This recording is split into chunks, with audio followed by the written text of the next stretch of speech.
Stephanie Sinek. Anthony Samsel. And Tara Mana Mitchell. Anthony Samsel and Tara Mana Richard.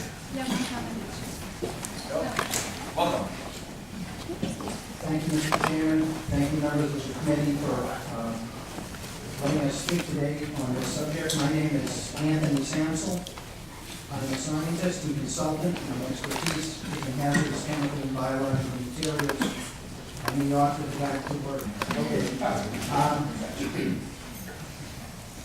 My testimony today focuses on genetically engineered food contaminated by the herbicide glyphosate and the need for labeling. Residues in our food and glyphosate's destruction of our immune system, bacteria, and CYP450 enzymes.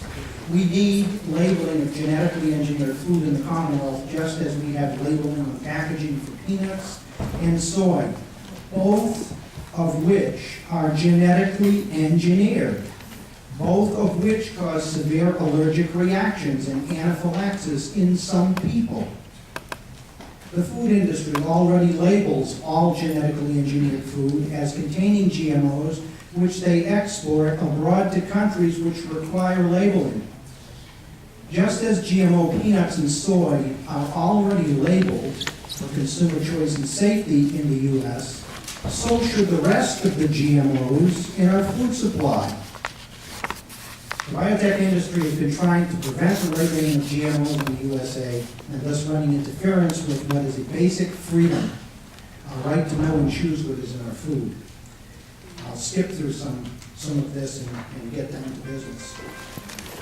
The majority of genetically engineered food is sprayed with glyphosate, and those residues are present in the food sold to Americans. We have not been genetically engineered to resist the effects of glyphosate herbicide, and neither has our gut bacteria. Glyphosate herbicide is not safe for human consumption and can cause devastating effects to our biology.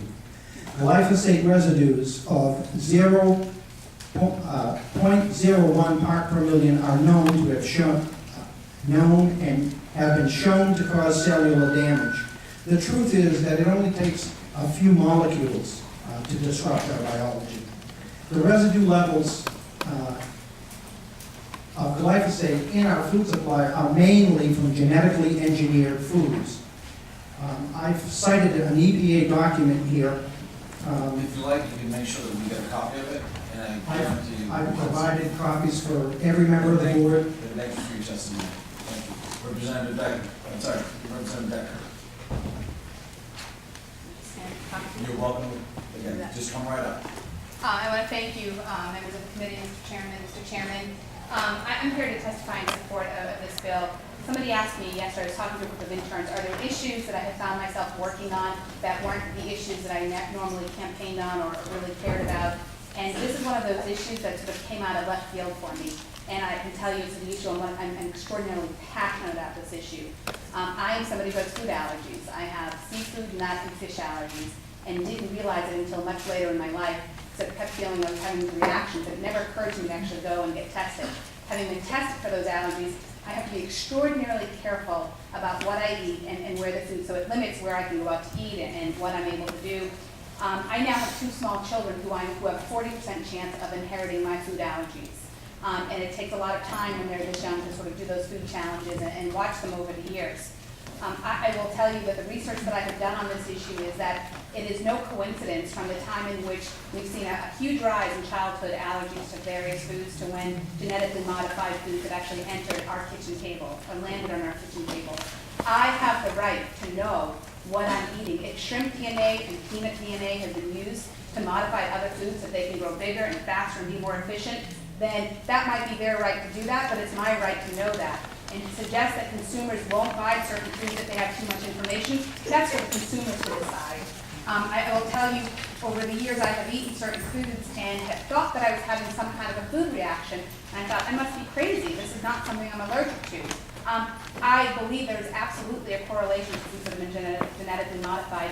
I'm also going to provide all of you written testimony that I have, as well as some of the science and the research that I have as well that has backed this up over the years. But as a mom of small children who's very concerned about their well-being, and as somebody who has now experienced food allergies and has had to learn how to manage those, I have to tell you this is one of the issues I am most passionate about, and I do think that I'd ask you to think about what are the downsides to not doing this, and I think the downsides there are real victims in the downside.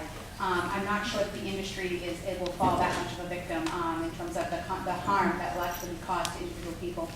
So I do ask you as my colleagues to please consider a favorable recommendation on this and let the people of Massachusetts decide and be informed about what they're eating and where the sources of their food are derived from. Thank you. Thank you very much.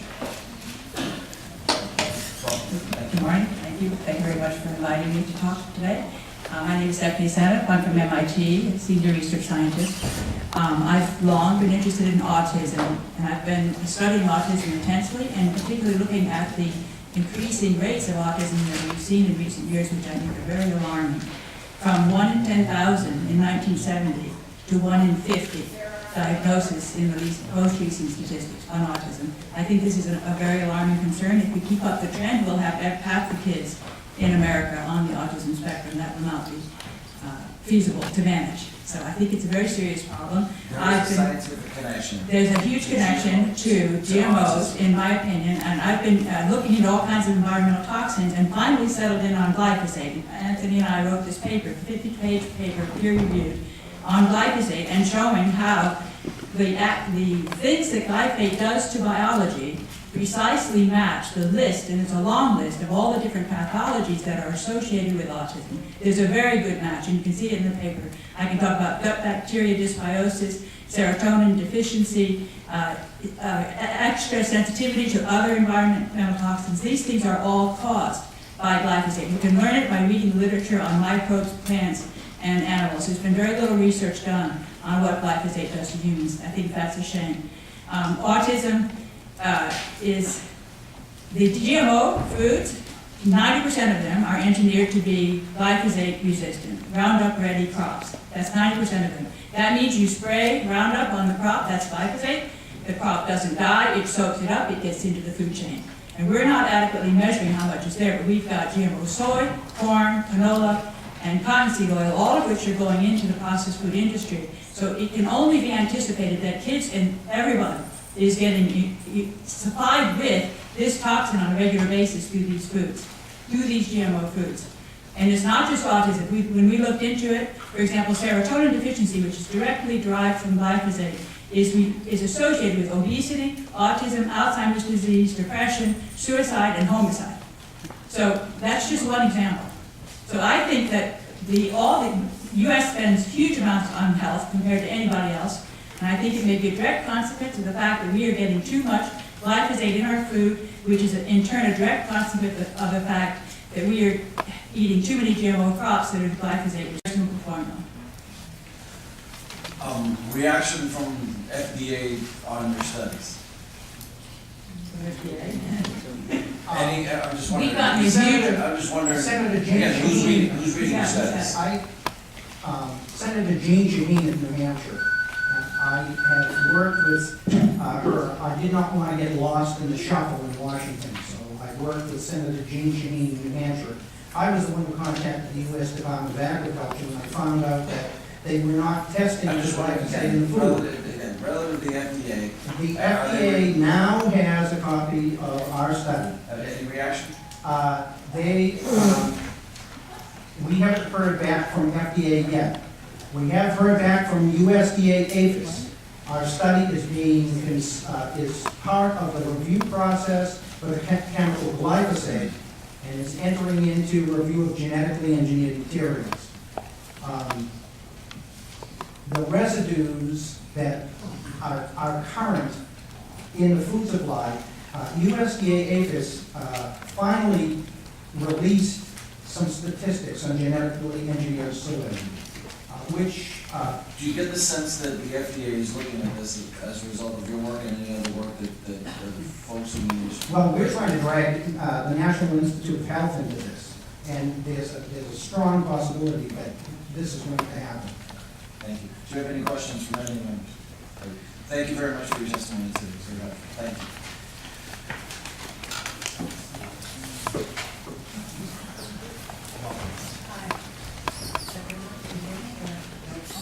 Speak right into it. Okay, hi. My name is Tara Maurer-Richer, and I live in Milton, and I'm here to speak on behalf of my cousin. Sorry if I get upset, but it's kind of hard to say. She suffers from explosive bloody diarrhea after eating widely available wheat products, crackers, biscuit products, stuff like that. But she suffers no such symptoms after eating organic wheat. But she's afraid to eat it because, well, coronavirus. I'm also here to speak on behalf of my friend's teenage daughter, who has spent weeks in and out of the hospital, missing precious school time and playful moments with her friends, and has been treated with steroids, but it isn't working. Doctors say she's irritable bowel disease, no family history, so now they're trying immune suppressant drugs. Her digestive system is on hyper alert, and she's lost enough blood to require transfusions. I'm here to speak on behalf of my own daughter, who as a toddler, she'll be 11 on Thursday, she would sometimes wake up moaning in a fetal position, clearly in excruciating pain, with her hands over her belly, like clockwork, 90 minutes after we put her to bed, until we realized this only happened after eating veggie burgers and soy-based chicken nuggets. I'm here to speak on behalf of natural selection, an evolutionary process that the brightest minds cannot duplicate no matter how highly regarded those minds might be. And I'm here to speak on behalf of the bees, who, like the canary in the coal mine, are trying to tell us that something's wrong with the expansive acres of engineered monoculture we have planted across this country and are spreading around the world. And it's time we listen to the kids and the bees. We should also listen to studies both here and abroad which have found linkages between genetically modified organisms, food allergies, bowel and autoimmune diseases. Japanese studies, and this differs from our friend from the Grocers Association, GMA, whatever. Japanese studies have found that GMOs are not substantially equivalent to their naturally derived products. If something is so different it requires a patent, doesn't it deserve a special label? While courts occasionally spend months debating whether Microsoft or other industry giants have a monopoly in their arena, there appears to be no concern that companies selling genetically modified seeds, and in many cases companies who have a financial interest in having people dependent upon them, pharmaceutical companies. Why are there no conflict of interest concerns mentioned here? Is it about jobs? Are Monsanto, DuPont, and Bayer too big to fail? What about the people who are missing school and work because of the ailments brought upon them? What about the people who have died? Why are they not part of this equation? A reasonable person should wonder why there could possibly be a need for federal legislation to prevent Monsanto and others from lawsuits due to death and personal injury following consumption of GMOs. I can only conclude there must be strong enough evidence to stand up in court. By labeling GM foods as such, citizens will be able to make the choices that are right for them, and the markets will show how people are voting with their forks. Studies have proven that cigarettes cause life-threatening diseases. Perhaps you have lost a friend or family member to such a disease. Cigarette boxes are labeled so people can make informed choices. I'm not requesting a warning from the Surgeon General. I am merely requesting that this food, which is not substantially equivalent, be labeled for what it contains, genetically modified ingredients. Our neighbors in Connecticut have shown their support for food labeling, but due to the realities of trade, they have asked neighboring states to support their decision. Massachusetts has long been a leader in environmental issues, and it's time for us to lead again. Thank you for considering this as you debate these bills. Any questions?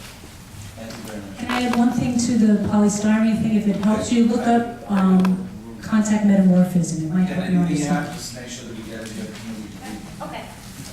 Thank you. Sarah Cook, Dave Murphy, and Martin Butler.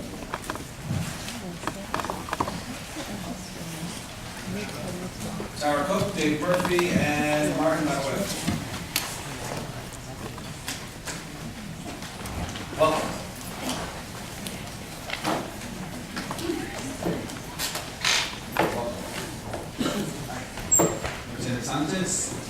Keenan, and honorable members of the committee, thank you so much for taking time to hear public input on this very important issue that clearly there's a lot of interest in this, not just here in Massachusetts, not just across the country, but across the world. People are concerned about the genetically modified status of their food, and we're declaring our right to know. We want the same rights that people in 50 other countries have, simply to know if their food is genetically modified. I do want to start out with expressing immense gratitude for Representative Story, Moran, and Natal for introducing these legislations, 2093, 2037, and 1936. Hearing the voice of the people and acting upon it, and really pioneering efforts to protect the safety and transparency of our food supply.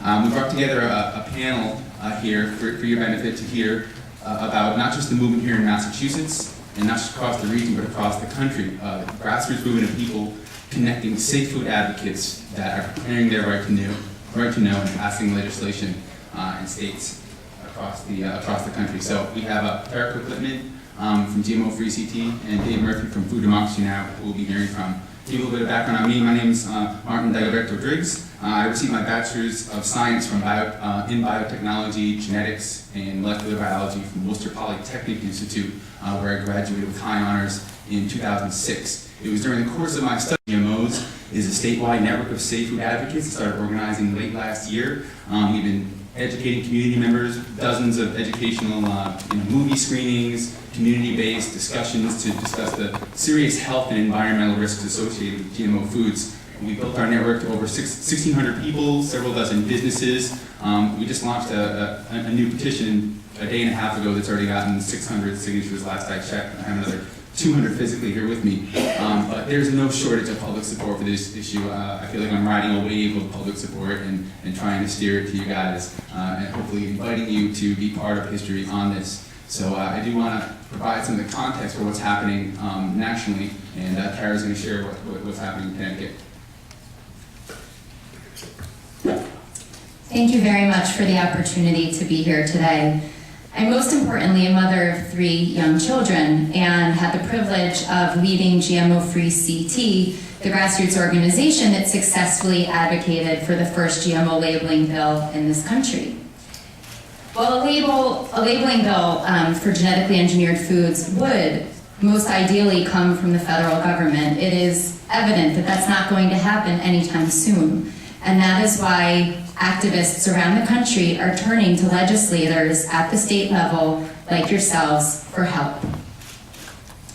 And while we celebrate the win in Connecticut, there is a trigger clause. Connecticut's a very small state, and our lawmakers understandably felt they could not go it alone. We're up against very powerful interests. And so I hope that as Massachusetts legislators, you realize that your actions here reach out way beyond the Massachusetts border. Our trigger clause actually requires that one state next to Connecticut pass a bill before ours can go into effect. So we are directly connected with Massachusetts. Just having gone through this for the past 18 months, I can tell you that you're going to hear a lot of propaganda from the other side. You've already heard some of it. You're going to hear that a state labeling bill is unconstitutional, that it will confuse consumers, that consumers can get their non-GMO foods by buying organic or foods labeled as GMO-free. You'll also hear that the FDA has decided they're safe, when actually our government has never proven that they're safe through independent studies. But with that, our legislature still voted to pass a GMO labeling bill unanimously in the Senate and with a vote of 134-3 in the House. And why is that? Because they listened to the people of Connecticut. And today I am here standing proudly with the advocates in Massachusetts. And Connecticut, like Massachusetts, is a member of a coalition of 37 states. No state will stand alone. And as a movement, we gain strength in numbers every day as more Americans learn about what's happening to their food supply and become angered that they've been kept in the dark. Lawmakers in Massachusetts have a chance to join Connecticut lawmakers. The Connecticut lawmakers are heroes throughout America today, and I have faith that all of you will make the right decision here as well. Thank you. Thank you very much, Mr. Chairman. It's an honor to be here in Boston, the city that made great by Sam Adams, Paul Revere, and the Boston Red Sox. Let's say right at the bat from Iowa, we don't have a professional baseball team. We like any town that can hit a ball, so we're pretty impressed with the Boston Red Sox. As you know, thank you for the opportunity to testify. Your age, Sam? I'm sorry. But, as everyone has said, this is a growing movement. Millions of Americans across the United States are very concerned about the food they're eating and what's in it. My name is Dave Burke, the founder and executive director of Food Democracy Now. We're a grassroots movement of more than 650,000 farmers and citizens dedicated to reforming food, agriculture, and environmental policies to protect farmers, the land, and the food that consumers are eating. As my colleagues have testified, we're here to talk about the important and urgent need to label genetically engineered food. I found it very interesting that the Grocery Manufacturers Association said, representative just said a little bit earlier, that there's no difference between traditionally bred crops and genetically engineered crops. In fact, that is not true. And 20 years, we need a little bit of history and context for that statement.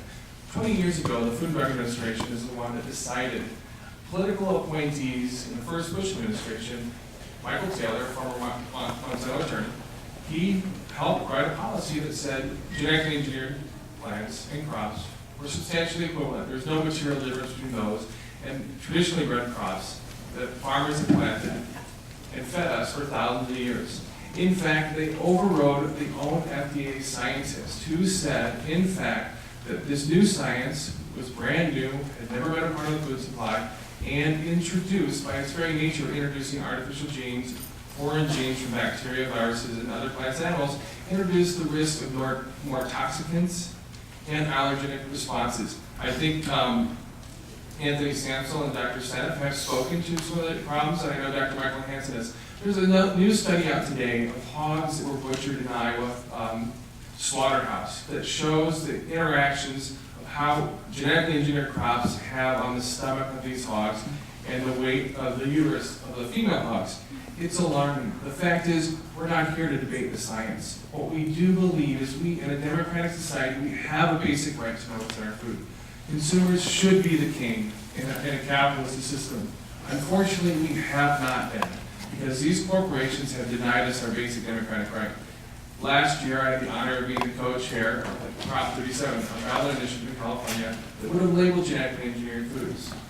It was widely accepted. 70% and 90% of the California voters widely wanted this passed.